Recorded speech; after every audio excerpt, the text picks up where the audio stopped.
didn't know what to expect when I got invited out to the event, and I was supposed to make the panel on Friday evening, but I got caught in transit in Baltimore, where I'm doing a lot of similar community work. And really, I'm excited, and it's really, and I'll just use some urban slang real quick, it's really dope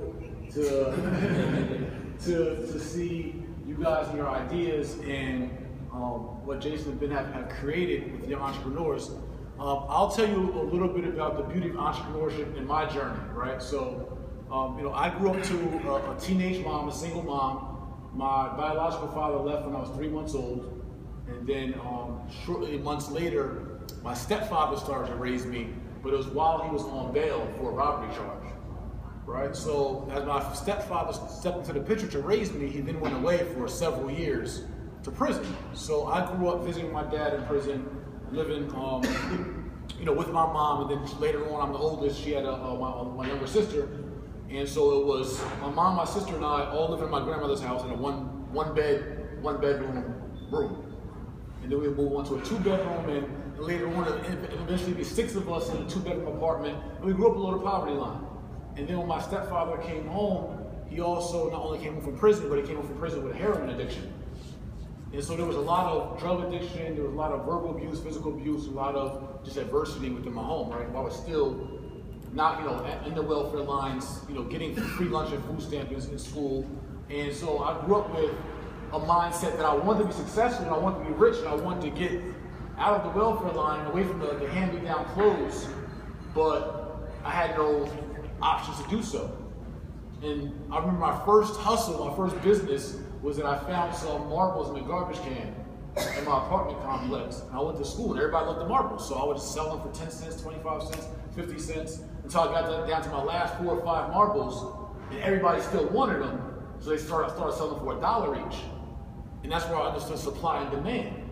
There was more people that wanted what I had than I had to actually give them, so my product had value.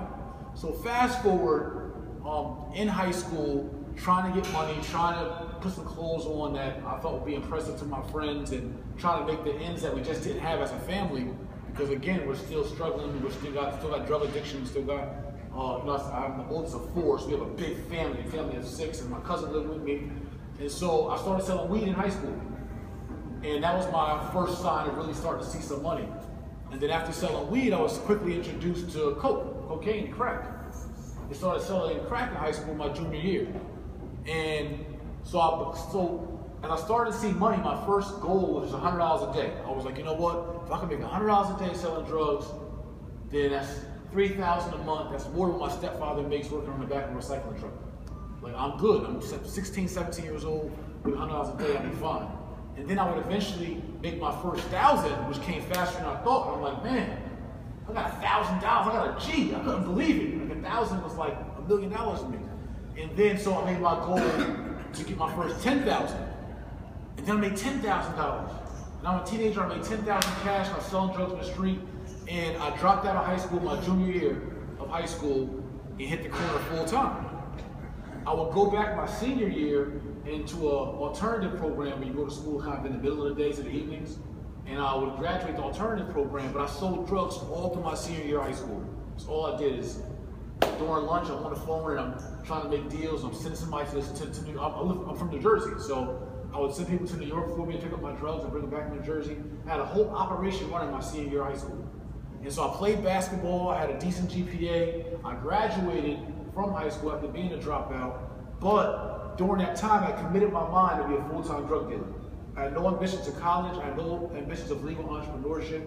I knew at the time I was making between $2,500 and $5,000 a week at 17 years old, and I would calculate in my calculator how soon I would become a millionaire at that rate.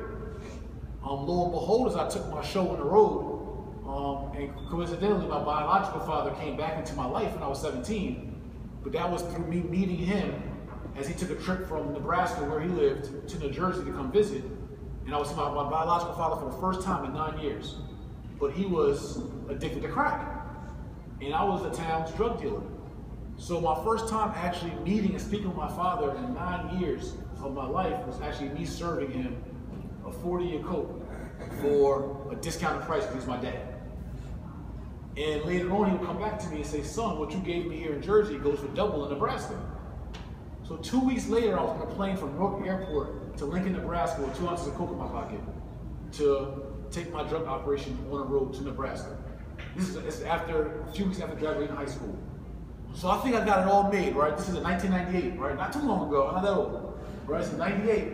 And so I'm hustling in New Jersey, and I also had an apartment in Baltimore, and then I was taking a train or plane to Nebraska, and I was trafficking drugs at 17.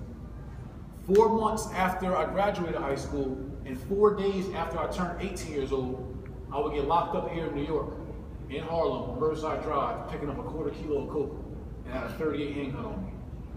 And my first charge, my first offer was 3 years to life in prison for that offense. And so I would do my time in New York. I would plead guilty to a year. It was my first offense. I would do a year upstate New York. I came home to a work release program in Harlem.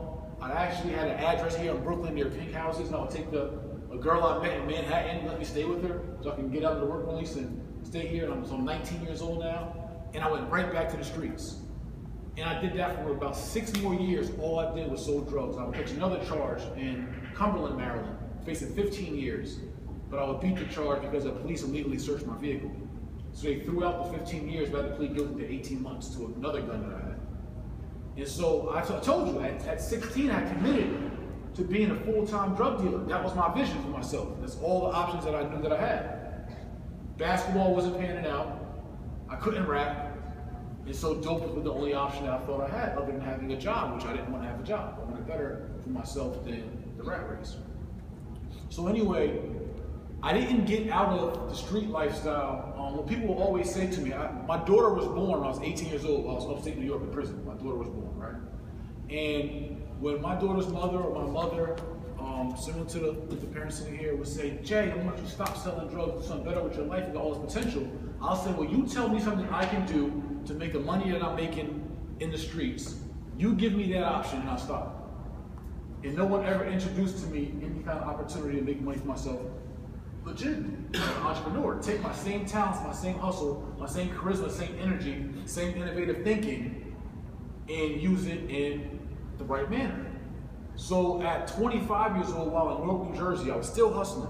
This after another close call, a female that was transporting drugs for me got locked up in Maryland with 700 grams of coke and 5 pounds of weed. This is after already having 3 felonies in 3 different states. I had a felony in New York, New Jersey, and Maryland at this point, at 24 years old, going on 25. And so after this female had this close call, she would eventually be her charge because, again, the cops searched her vehicle without a warrant, right? I learned that trick. So anyway, I thought to myself, if she would have told on me, I would be gone forever. Like, mind you, I'm 25, not far from the age of many of you, and I'm throwing my whole life away. 24, 125, throwing my whole life away. So all I did was sold drugs and play into a street lifestyle. And one day while on the block in Newark, New Jersey, I got some blood guys hustling for me, and I'm selling dope now in Newark, and I'm just managing my team. I'm thinking I'm the man because I had a couple nice cars and a nice piece of jewelry and living this rap star, rap video lifestyle. I asked myself, Jay, where are you going to be when you're 30? And the only thing that I could imagine was being dead or in jail. And so I tried to because I'm a visionary, right? I'm a CEO by nature, I'm a visionary. So I tried to re-envision my life, like where I'm going to be when I'm 30. And I still could only imagine being dead or in jail. And so that day, because I had no other vision for my life, and I see at 17, I could picture myself being successful as a drug dealer. I actually pictured it. So I believed it. But at 25, after everything that I went through, I seen that it was a trap and there was no way out. And it was going to be no success for me in the road. And the next time I get locked up, I'm not going to be as lucky. So that day, unlike most stories and how they end people playing the drug game, I threw my phone away. I still had drugs left. I gave them to my partner. And I walked away cold turkey from the streets to get into real estate full time. Real estate was something that I learned about while I was on parole, on how to do mortgages, and how to finance homes, how to refinance homes. And so I always wanted to invest. I knew that real estate made sense. Even one of my OGs, one of my big homies in Baltimore told me, he said, you can buy all the cars and jewelry you want, but God ain't making no more land. Right? Land is one thing we can't make. So whoever owns the most land wins. Supply and demand again, right? I got all the land and everybody somewhere to live, y'all need me. So land and having ownership became very important to me in real estate. So anyway, as I dove into real estate with the same level of hustle and intensity that I had in my street career, as a realtor, as an investor, and as a mortgage banker, I would make my first $1 million in real estate in 3 years. I owned over $3 million in properties. I was closing loans left and right in the real estate industry. And then I started having crazy success. And by me having that financial freedom, and being able to have the freedom to be the owner, I'm now able to do civil rights activism or any other passion that I have because no one cuts my checks. No one can boss me around. No one can tell me to do anything but the IRS. Other than that, I'm my own boss. And so I want to encourage you guys that as you go through life, you're young, keep trying. If you fail 4 businesses, go work on your 5th.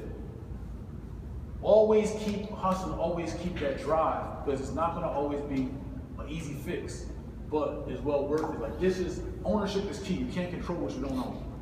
And you want to be in control of your checks, you want to be in control of your life. So I just want to leave you those words. I really just want to congratulate you all for going through this program.